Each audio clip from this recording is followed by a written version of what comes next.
Kita tidak hanya berharap keberkahan itu dalam hal yang baik-baik saja, tapi ujian juga kita berharap di situ diberkahi oleh Allah Ta'ala. Makanya itu al-baraka alaikum. Mudah-mudahan Allah memberkahi atas kalian. Artinya apa? Segala ujian cobaan yang ada di dalam pernikahan itu juga diberkahi oleh Allah. Ada kebaikannya, ada jalan keluar yang terbaik. Itu maksudnya. Wa jama'a bainakum fi khair, dan mudah-mudahan Allah mengumpulkan kalian berdua di dalam kebaikan. Karena yang namanya akad nikah itu merubah status 180 derajat. Yang tadinya orang yang asing, sentuhan aja nggak boleh, jadi halal 100%, mau diapain misalnya. Nah, ini menunjukkan betapa ucapan dalam syariat itu memiliki nilai yang sangat besar sekali, memiliki pengaruh yang sangat besar. Padahal cuma ucapan ya, saya nikahkan kamu dengan fulan, saya terima, itu aja udah berubah 180 derajat. Itu menunjukkan pentingnya ijab dan qabul. Kemudian berikutnya kita beralih ke masalah as-sodaq, yaitu mahar. Mahar di dalam syariat itu terkadang disebut nihlah, terkadang disebut al-uqr, terkadang disebut mahar. Jadi banyak istilah untuk menunjukkan mahar, yaitu mahar, nihlah, uqr. Adapun kewajiban mahar itu didasari dari Al-Quran surah An-Nisa ayat 4 atau 5 ya. Wa atun nisaa saduqatihinna nihlah, dan berikanlah kepada para wanita saduqat. Makanya juga disebut sodaq. Mahar itu juga terkadang disebut dengan istilah sodaq. Saduqatihinna nihlah, berikanlah kepada wanita itu saduqatihinna, mahar-mahar mereka itu nihlah. Nihlah artinya adalah pemberian yang penuh dengan kerelaan. Jadi jangan terpaksa, berat hatinya. Fa in tibna lakum an syai'in minhu nafsan faquluhu hani'an mari'a. Lalu apabila mereka para wanita itu hati mereka berbaik hati untuk mengembalikan maharnya ke pihak laki-laki, faquluhu hani'an mari'a, maka makanlah sebagai rezeki yang sedang lagi baik. Artinya boleh menikmatinya. Kenapa? Karena mahar yang sudah diserahkan kepada seorang wanita itu menjadi hak mutlak wanita tadi. Bahkan ayahnya pun tidak boleh memiliki, menjadi hartanya yang mutlak. Sehingga ketika dia mengikhlaskan atau mengembalikan kepada suaminya, maka boleh, karena itu haknya yang dikembalikan kepada suami. Jadi yang namanya sodaq atau mahar atau nihlah itu adalah hak wanita yang diwajibkan terhadap laki-laki. Maka itu menjadi milik bagi wanita tadi. Tidak halal bagi siapapun, ayahnya kah, saudaranya kah, untuk mengambil sedikit pun dari mahar itu, kecuali wanita itu dengan keikhlasan dan kerelaannya mau menyerahkan atau memberikan. Ini berbeda jauh dengan apa yang terjadi di zaman jahiliyah dulu. Kalau di zaman jahiliyah dulu, yang namanya ayahnya itu yang mengambil maharnya, tidak sedikit pun diberikan kepada putrinya. Itu zaman jahiliyah. Ketika Islam datang, tidak, mahar itu adalah hak wanita, tidak boleh ayahnya ngambil. Bahkan suaminya juga nggak boleh ngambil kecuali diberi dengan kerelaan. Tak mungkin dia sudah kasih kemudian diambil lagi kan. Dan syariat Islam tidak pernah membatasi batasan minimal atau maksimalnya. Jadi yang namanya mahar itu tidak pernah ada batasan minimal sekian, maksimal sekian gitu. Tapi memang yang terbaik memudahkan mahar, meringankan mahar. Sebagaimana Nabi Shallallahu Alaihi Wasallam bersabda, ya, min yuktil mar'ati, yakni termasuk keberkahan wanita, tashilu amriha, yaitu memudahkan urusan pernikahan dan memudahkan maharnya. Jadi Nabi Shallallahu Alaihi Wasallam mengatakan bahwa termasuk tanda wanita itu berkah, diberkahi adalah ketika urusan nikahnya itu dia memudahkan, demikian juga maharnya dia tidak menuntut yang macam-macam. Itu berkah. Tapi kalau sudah dari awal mintanya macam-macam, ini khawatir nanti kedepannya juga bermasalah. Khawatir dia menikah ini bukan tulus ikhlas karena ibadah karena Allah, tapi hanya karena materi. Makanya bukan berarti wanita tidak ada hak ya untuk meminta mahar yang banyak, bukan nggak ada hak. Kita nggak juga mengharapkan, karena Islam tidak membatasi batasan maksimal mahar berapa, enggak. Makanya di dalam surah An-Nisa ayat 20, wa in aradtum istibdala zawjin makana zawj wa ataitum ihdahunna qintaran wa ataitum, dan kalian memberikan kepada salah seorang dari wanita itu qintaran. Qintaran itu artinya harta yang banyak. Fala ta'khudhu minhu syai'a, maka janganlah mengambil sedikit pun darinya. Ini kan menunjukkan apa ayat yang mulia ini, An-Nisa ayat 20 ini, bahwa wanita punya hak untuk meminta mahar yang mahal. Tak apa-apa, cuma disesuaikan dengan kondisi suaminya. Di dalam hadis Anas bin Malik radhiyallahu anhu bahwa Abdurrahman bin Auf datang kepada Rasul Shallallahu Alaihi Wasallam dan di wajahnya itu ada bekas kekuning-kuningan. Biasanya itu habis nikah, pakai wangi-wangian kan. Lalu ditanya oleh Rasulullah Shallallahu Alaihi Wasallam, lalu memberitahukan kepada Nabi Shallallahu Alaihi Wasallam bahwa dia telah menikahi seorang wanita dari Ansor. Lalu Nabi Shallallahu Alaihi Wasallam bertanya, "Kamsuk ilaiha," artinya berapa mahar yang kamu berikan kepadanya? Dia bilang, "Zinatan nawatin min dhahab." Ya, satu butir kecil dari emas. Katanya di dalam riwayat itu 5 dirham. 5 dirham itu dirham dulu ya. 5 dirham itu dirham dulu. Jadi di mana 1 dinar setara dengan 10 dirham. Berarti kalau 5 dirham berarti setengah dinar. Setengah dinar. 1 dinar itu 4,25 gram emas. Berarti kalau setengah dinar berarti 2,13 gram emas. Berarti sekitar 2 gram emas. Berarti 1 jutaan. Jadi maharnya 1 jutaan.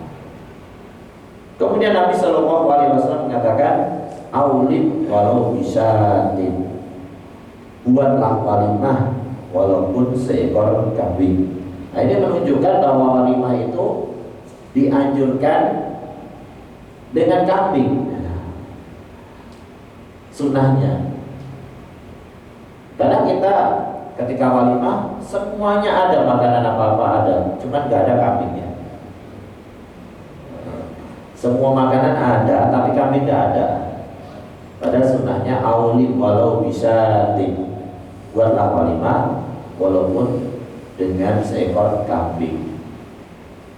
Bukannya harus ya, tapi sunnahnya gitu. Nanti jangan sampai kalau nggak ada kambing nggak sah walimahnya, enggak. Dan ini juga menjadi dalil sebagian ulama bahwa walimah itu wajib.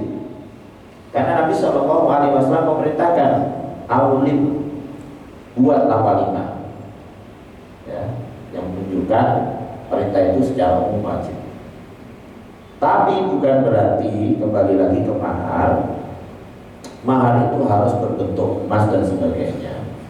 Apapun yang memiliki nilai dan harga itu boleh dijadikan sebagai mahar sesuai dengan kesepakatan.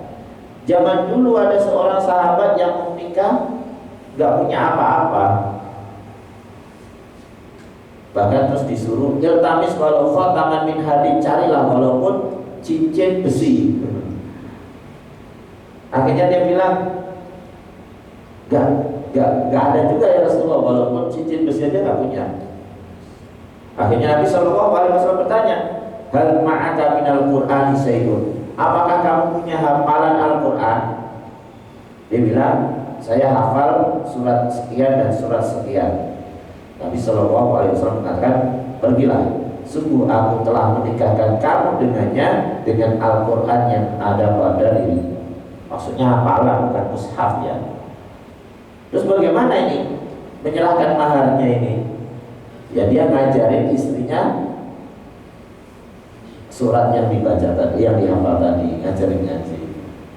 Kalau nggak diserahin kan yang namanya mahar kan hak istri kan. Bagaimana menyerahkan itu? Bukan mushaf, kalau mushaf jelas di Quran. Jadi itu apa namanya, kaitannya dengan mahar. Jadi mahar itu tidak ada batasan minimal, tidak ada batasan maksimal, tapi yang lebih bagus adalah meringankan mahar. Allah a'lam bishawab. Mungkin karena waktunya sudah cukup ya, kita tutup sampai di sini kajian kita. Silakan ada yang mau bertanya.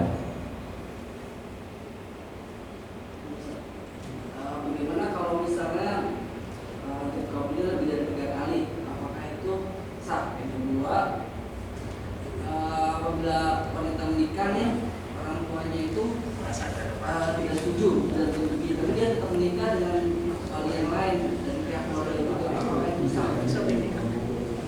Baik, bagaimana kalau akad nikahnya terjadi lebih dari 3 kali, apakah sah? Sebenarnya apa yang mengharuskan akad nikah itu 3 kali? Kan tidak ada kan?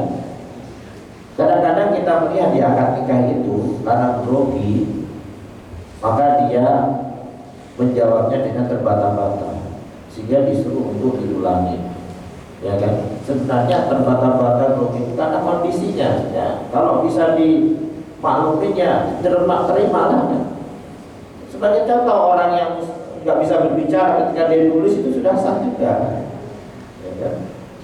Ini bisa berbicara cuma terbata-bata karena grogi.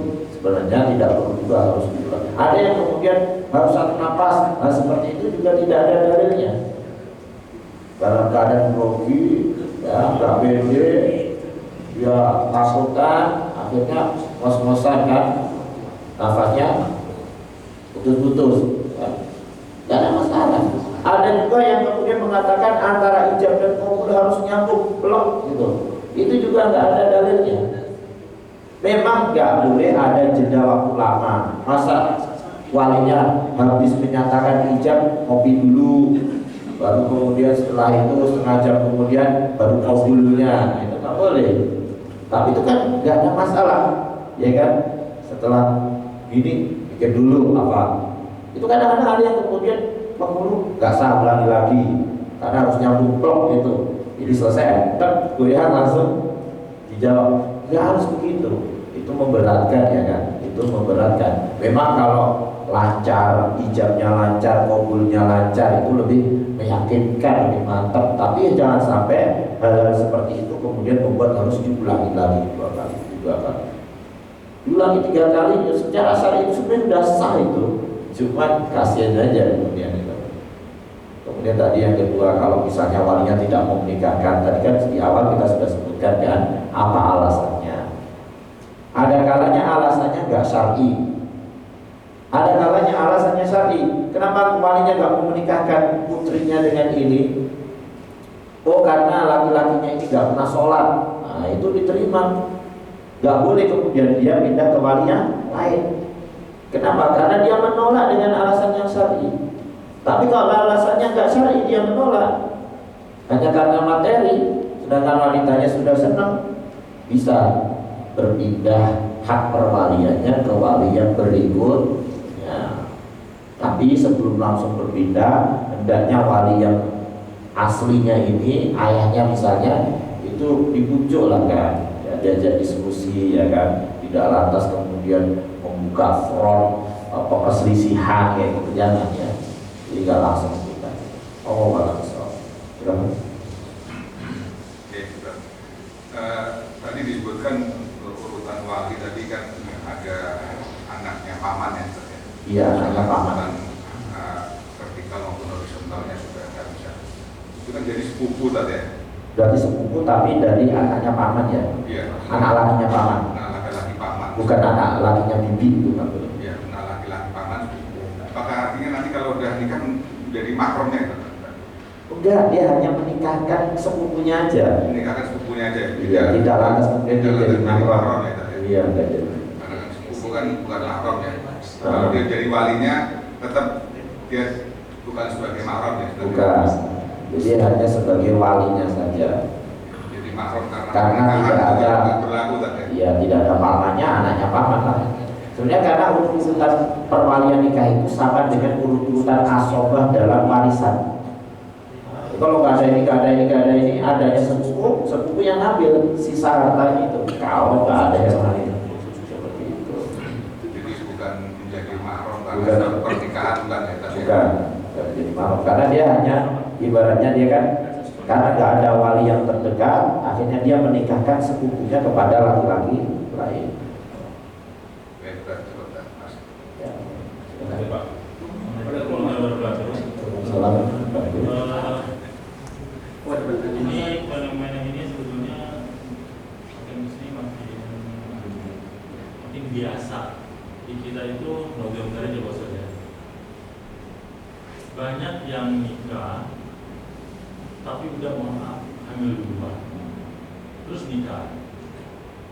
Akhirnya kita sudah bisa nebak belum 9 bulan lahir. Udah itu udah lahiran kan ya. Ya kita yang beradab nggak mau menelusurin ya, dari situ udah paham kan, kok belum 9 bulan atau belum 7 bulan namanya. Nah saya pernah baca kalau kayak begitu, apakah nanti dinikahkan kembali pada satu kelahiran, satu, kedua